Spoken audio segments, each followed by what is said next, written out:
The Winnipeg Jets apparently have Patrik Laine on the market. According to Elliot Friedman, let me just read this quick, and then I want to get your reaction to this, guys. He said, "This is on Headlines last night. I don't think Patrik Laine has asked for a trade or anything, but I think they kind of see where this is potentially going in the future. I just think everybody's looking at the situation and saying, what if our way to solve the problem is we can use Patrik Laine to find a number 2 center or a right-hand shot defenseman? Laine is 21 years old. He is in 305 NHL games, scored 138 goals. He's played 305 NHL games already? Yeah. He's got a year left at $6.25 million. And yes, he did have a bit of a bad year, but even a bad year for him is over 30 goals. Right. When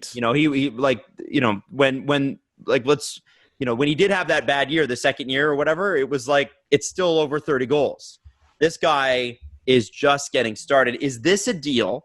If they make this, are they going to regret this? Probably.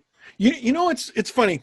So when we were in our little phase a few years ago where we were just obsessed with everything Marc Bergevin did, the Habs had a weird couple years, right? Like the Subban saga, Galchenyuk and Domi and all that. That was fascinating to me. But we talked about, I think I went on this rant once where I was like, can you just trade Galch already? You're obviously sick of him. You're sick of him. Get rid of him. You're sick of him. Patrik Laine is such a much higher stakes version of that. The rumors have been around for so long, and they've been rooted in reality. Mm-hmm. There's a part of the Jets organization that is clearly already sick of this kid. And I'll throw another name in there because they're constantly involved in trade rumors. I think the Calgary Flames are kind of sick of Johnny Gaudreau. Oh, I get that sense too. But I don't understand. Is that a personality thing? Is it a way of playing? Is it what would they be sick of? I think it's a personality thing. It wouldn't be his on ice performance. He's good. I mean, there's the playoff issue with Gaudreau and whatever. But Laine, we look at his warts. Maybe defensively, and maybe his goal scoring ruts. And, he wants to play with Mark Scheifele, and the organization doesn't see it that way. Again, 305 games. He's 21. And how many goals, Adam? 138. Get out of here! The least amount of goals he's ever scored is this season, and it's because it was the least amount of games. In 68 games this year, he had 28 goals. And he also had 63 points.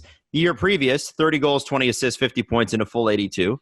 And I don't think he'd missed a game this year. So he was going to hit 30, 35 goals this year. Easy. Right. And Phil Kessel's best season in Toronto was 36. So his, you know what I mean? And that kid's 21. Yep. What are you doing? Can I propose a trade? Go for it. Let's go. Laine for Gaudreau. Burn the country down. For Dumba and Minnesota's one of the 2 first-round picks, because they have 2 first-round picks next year. Pittsburgh's and their own. So you take one of those and Matt Dumba for Patrik Laine. See, Guerin wants a center, though. Guerin wants a center. Can you imagine if that was his sticking point? Buddy, go out and get a different one. Yeah. You have Patrik Laine. Go out and get a different one. Yeah. Are you nuts? Yeah, I don't think that hold up the deal. To be fair, Jesse, I think Matt Dumba would be exactly what the Jets need. But again, who's going to – okay, I know they've got Scheifele. I know they've got other weapons. But does that not put more pressure on those weapons? Wheeler, Scheifele, those guys? No, you got Matt Dumba. Dumba will pick up the slack. Remember he doesn't score 38 goals or whatever. Remember the Oilers were heavily criticized for not getting a Finnish, not companion, role model for Jesse Puljujarvi. The Jets got to do that for Laine. Mm-hmm. They got to do it. When you have a player as special as Patrik Laine, it shouldn't be how much can we get for this guy in a trade. It should be how do we best use this asset? How do we best develop this player? Develop the skill set. You have a guy who can score 40 or 50 goals. He's a constant. Every single season he chooses to play for your hockey team, he's a threat to score 40 or 50 goals. And you're going to trade him.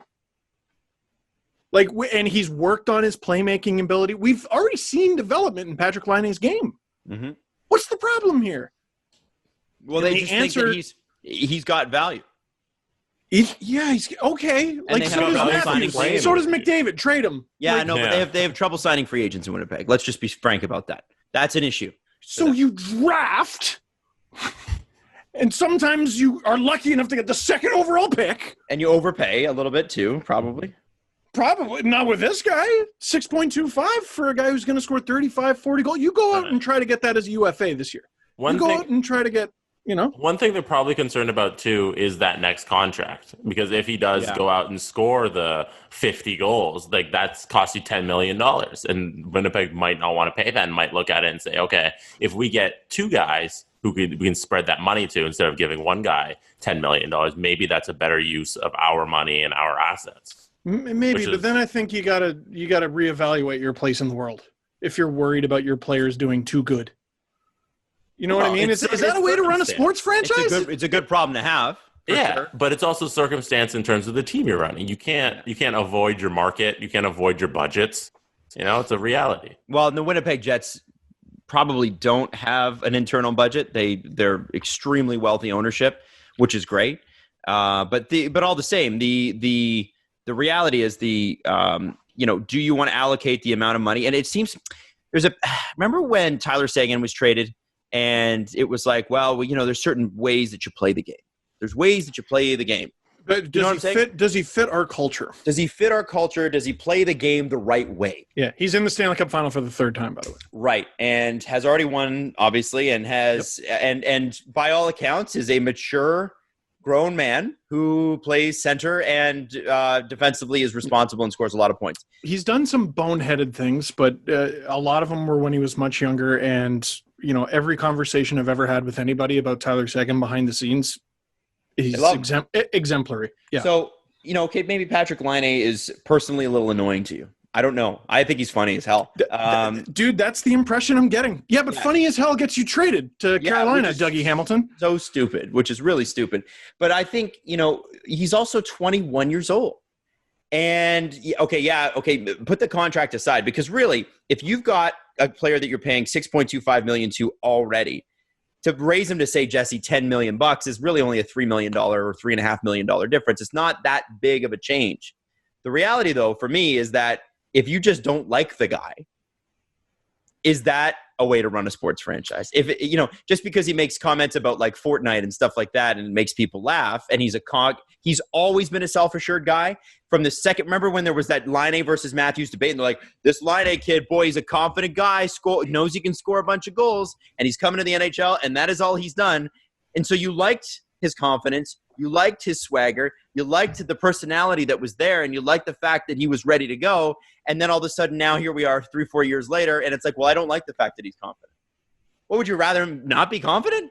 There's got to be something, like I said, there's things we don't always see. And I promise, I don't have inside information here. Where there's smoke, there's fire sort of thing. If you hear one rumor once, it's one thing. In Toronto, we hear a rumor about every single player. We've been hearing about them trading Patrik Laine since basically the beginning of his sophomore season onward. Mm-hmm. Yes. Same with Gaudreau. And it was the same with Galchenyuk, who used to be held in the same regard. The guy was the third overall pick. Right.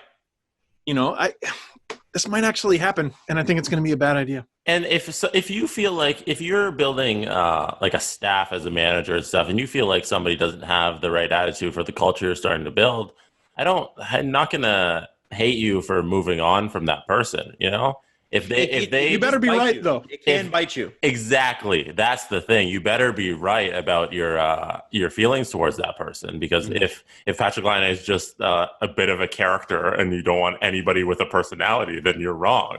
But if they have insider information on the way he meshes with the locker room, and they want to move on from that, then yeah. Okay. Well, the Jets locker room was at the end of last season was known to be split.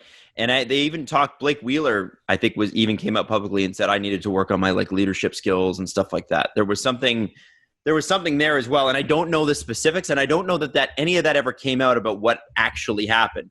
But there certainly has been personality conflict with this Jets team. It's been noted. So it'll be interesting to see what happens. It's just such a shame because this is a team that was a couple games away from the Stanley Cup like 2 years ago. And, yes, they lost Bufflin and Myers and Trouba in one summer. But it's a team that still has all the pieces, and you've got a Vezina winning goaltender, and you've got a guy that can score you 50 goals on a good season and probably 40 with his eyes closed, and Scheifele and, like I said, Wheeler. Like, these are good. This is a good hockey team. And I don't know how you win the value if you trade Patrik Laine at 21 years old. I don't know how you win the value exchange. I just don't. I don't get it. I don't see how it'd be possible. It's like trading Willie, You're not going to get back what you dish out. That's true. That's true. And an interesting thought. So, and I did a trade tree about this, about, the Seguin trade. And if you look at it, like, the Bruins clearly lost, I thought. But do you think the Bruins organization feel like they lost that deal? They were in the Cup final last year. No. They went all the way to Game 7. I know Dallas is there now. But, you look at the circumstances, and you're able to talk yourself out of that. We went to the Cup final. We have a President's Trophy under our belt. We've done this. We've done that. But, we're a consistent contender. Oh, yeah, we really got hammered in that deal.